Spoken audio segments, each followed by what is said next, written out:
I've been working on simplifying my life for a few years now, and I have noticed that as I let go of things that no longer add value to my life, I have gained a clearer understanding of who I am and what actually matters to me. It has allowed me to focus on the important stuff, creating a more peaceful and meaningful life. Here are 15 things I have let go of to simplify my life. Number 1, letting the day of the week dictate my mood. It's very common to wish that it wasn't Monday and wait until Friday that you can actually feel happy about your life. And yes, Mondays often mean going back to routine and maybe are less entertaining. There's less fun stuff usually on Mondays. But here's the deal. If we label certain days as bad and certain days as good, they tend to go exactly as we have decided already beforehand. I think we have created this concept for ourselves and it's all mental, it's in our head. Like, who actually says that Monday is automatically a bad day and Friday is automatically the best day of the week? If you really dislike Mondays, I think it's worth exploring why. Now I have shifted my perspective. I focus much less on which day it is, what the day is called, and much more, how can I make this day fulfilling? If you wait until the weekend to feel good, you will basically just miss out on 5/7 of life. Number 2, wishing I lived somewhere else. For a long time, I was really unsatisfied with living in Finland and dreamed of moving abroad. I wanted to explore other cultures and meet people from all kinds of backgrounds, but also I felt this dissatisfaction with my life here. After moving abroad and then returning to Finland, I actually began to see the positives of living here, and that this is actually one of the best countries in the entire world to live in. Although a lot of people complain about living here, my past self included. I understand if you live in a place that is unsafe or lacking a lot of opportunities, this story might be different for you. But for me, I have realized that there are so many good things here that I just hadn't seen and appreciated before, because I was only focusing on the negatives. No place on earth is really perfect. There's no perfect country. Every location has its own pros and cons. I think the key is finding a place that feels home to you and you feel comfortable living in. For me, it was this mental shift that really simplified my life. I accepted that Finland is the place where I will live long term, and then instead of just wishing that I was living elsewhere or things were different, I channeled this energy into appreciating all the good that is here and make this place feel more like home to me. I mean, it is my home country, but still focusing on the positives instead of the negatives. Endlessly searching for the perfect life hack. For the longest time, I felt like I needed to learn more and consume more content and find that perfect hack to improve my life. I believe that there was this one key piece of information or trick that would make everything perfect forever, and I was just missing that little thing. But now I have realized that this really doesn't exist. There are definitely better tips or hacks and habits out there than others, but constantly searching for a better one isn't really beneficial. It's much better to focus this energy on doing the things that you already know to be helpful. A good life comes from a combination of different things, and starting somewhere is much better than searching for one thing to fix everything. Accepting my life as it is now and using the tools that I already have now has simplified things a lot for me. Of course, I still learn new things and try to improve my own knowledge, create better systems, but I no longer expect there to be this perfect solution. Number 4, feeling bad about not excelling at everything. I have now realized that it is totally okay to not be perfect or even good at everything. Actually, I am really terrible at some things like baking or trying to fix or maintain a car or even my bicycle. But now I know that that is just fine.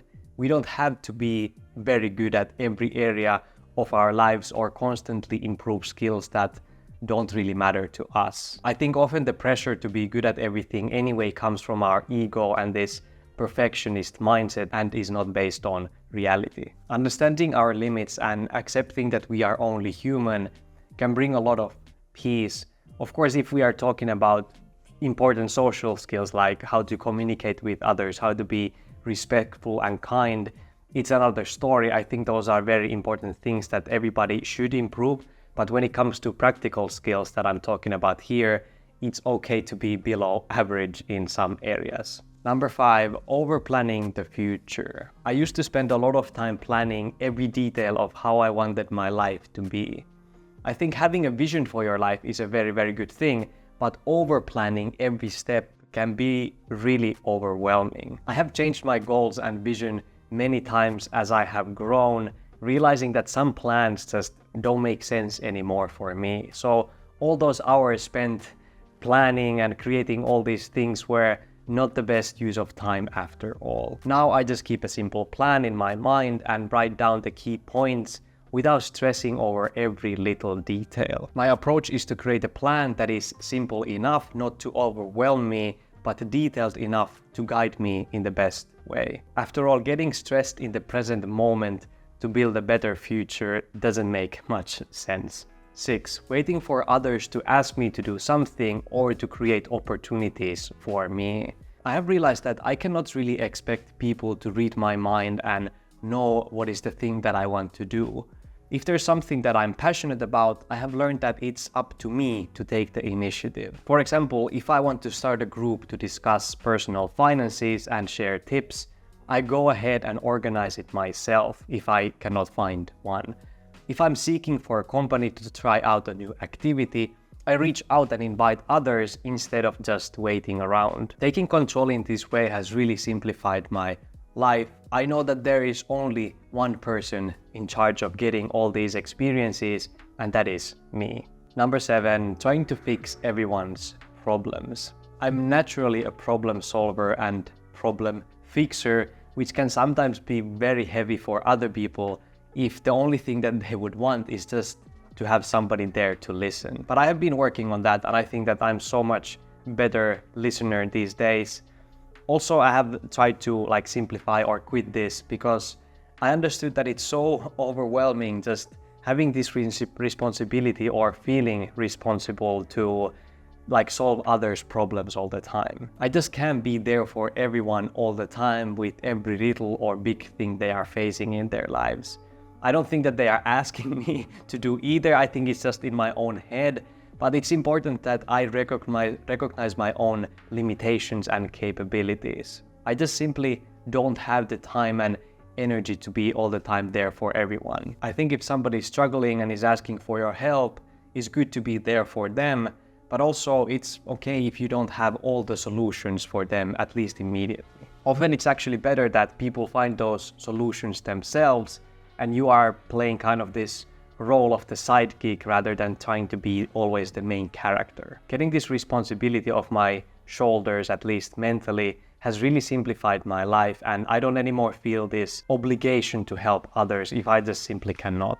Number 8, getting easily triggered by everything, and I could also say taking things personally. With all the stuff going on social media and the news, it's very easy to feel overwhelmed by all these different opinions, stories, and comments. Especially on platforms like YouTube, if you engage and watch some triggering content, the algorithm will just feed you more of this type of content in the upcoming days. So that's why I try to, first of all, watch better content, but also when I come across something that triggers me or I really disagree with, to switch that emotional reaction to trying to understand people better.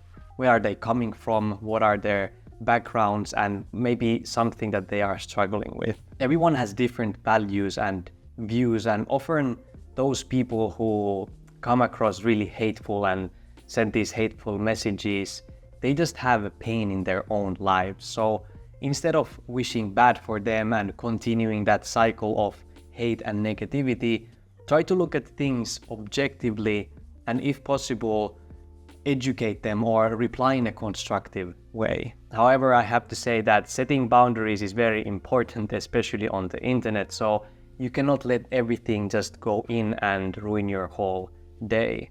That's why I think it's very important to stay mindful of what you consume, both physically and mentally. Number 9, forcing things to happen, especially forcing emotions or things like energy, focus, or positivity. Sometimes you just wake up in the morning and you are not feeling the best, or you wish that you had more focus for some presentation or project. Of course, we can generate certain emotions and control them to an extent, but it doesn't always work no matter how hard you try. I used to struggle with this and felt bad when I couldn't get the feelings I wanted or have those energy levels that I wanted, and it led then me to this feedback loop of hell that I mentioned a couple of videos ago, where you feel bad just because you are feeling bad. These days, instead of pushing hard to get certain emotions or things to happen, I'm learning to let things flow naturally.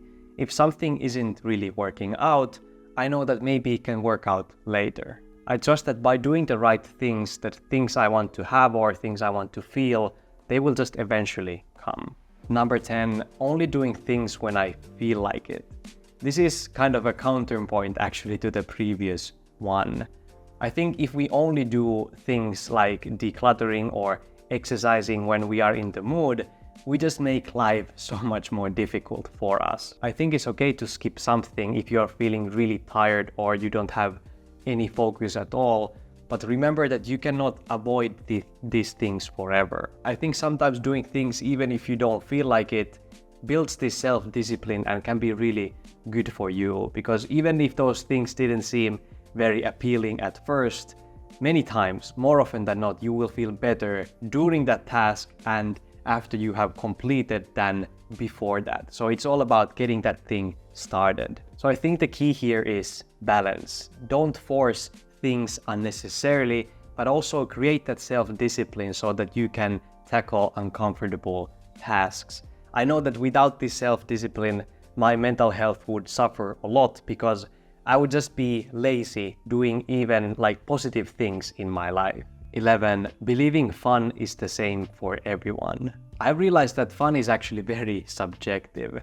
What is enjoyable for me might feel like hard work or very unpleasant for somebody else, and then vice versa. Our concept of fun stems from a lot of things like unique preferences, passions, personalities, life experiences, and skills. That's why when people say like, come on, come with us, it will be so much fun, it can be a little bit difficult to explain that it might not necessarily be fun for me. So for instance, if I find decluttering and cleaning my house to be very good weekend activity, for somebody else it might feel like a lot of work and they would hate to do it on the weekend. They would much rather like relax and not have this work. So understanding that I don't have to be like everyone else in this way, and it's okay for me to have fun my own way, has really simplified my life a lot and helped me to accept myself as I am. Number 12, leaving emails unread. We all get those emails that we don't care at all about, some marketing promotions or newsletters that we don't even read, or just some update emails about stuff we have bought online. I used to leave all these like unread, that I didn't even touch them, but when the number of unread emails started to be in the thousands and not anymore in the tens or even hundreds, it started to be a problem because I couldn't find some emails that I really needed to find, and I didn't know if I have read all the important emails in my inbox or maybe I had missed something. So since that can be quite overwhelming, I realized that I need to simplify my system. These days I don't read every email, but I always mark them read. Like after reading the title and who's the sender, if I know that it's not really important to me, I just mark them as read, and the ones that are important to me, of course, I read. This system takes only seconds, but it can really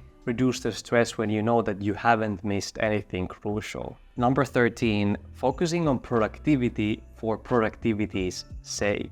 In our modern world, we often see this message that we need to be super productive and we need to find all these hacks to boost our productivity. But do we really need all that? I mean, don't get me wrong, I think productivity is important, but what is even more crucial is making sure that you are focusing on the right thing, that you are being productive in the right things. Because if you are being very productive but in the wrong tasks, you are not being very productive after all. So I think it's essential to take a step back and think about what we want to be productive in rather than just focusing on how to be more productive. And also realizing how much is enough for you, like what is a good level of productivity for you, because otherwise you may just feel that you are never getting enough done. 14, waiting for something to fix me. I don't believe that there's a single thing that can magically fix anyone. While minimalism and simplifying life have been incredibly helpful in my life, I don't think that they are the ultimate solution for everything. I think before spending all this time trying to find certain solutions or fixes for you, it's very good to ask what exactly is broken in you and why do you feel the need to fix that. I still value minimalism a lot and simplifying my life, but I don't expect anything external to come and fix me. These days I see myself as whole and complete already, like as I am a person, a human. Of course, there are certain life situations that might need to be solved and may be problematic, but me as a person, I don't need any external fix. 15, focusing on quick results. I have realized that nothing truly meaningful in life is built quickly. I'm sure you have heard the saying before, good things come to those who wait, and I find it to be so true. Quick fixes often demand an unsustainable amount of effort, and this mindset can quickly make us basically quit, like stop doing something when we don't see immediate results. And this probably means that we're just moving on to the next quick solution or quick fix, and then we get into this cycle and we will never actually improve or simplify anything. I believe that the best outcomes come from this consistent effort and making small improvements over time. It's about tweaking your approach and over time seeing what works for you. For example, I've been working on this YouTube channel for 4 years now, and in the beginning, no one was really watching me, and I knew that it's gonna take time and I shouldn't just rush this and burn out in 2 years to get to certain amount of views or whatever. And then I just started to focus on the consistency. Like, I'll just keep posting no matter what happens. And then eventually people like you have come here. And I'm really grateful for that. Or if you are tackling a messy apartment, I made a video about different levels of minimalism. If you have your home to be in the level 1, so kind of chaotic, trying to fix that in a week and declutter everything is probably not the best approach. Thinking and having a plan, like how can you change that in the span of weeks or months or even years, is much more sustainable. So on this journey to simplify life, remember that it's not about doing everything at once or simplifying your entire life in a month. Understand that it can take years, but still every step that you take is 100% worth it in the end. If you want even a longer list of things that I have quit to simplify my life, check out this video next. Thank you so much for watching. Remember to stay kind and meaningful in your own beautiful journey. See you in the next one.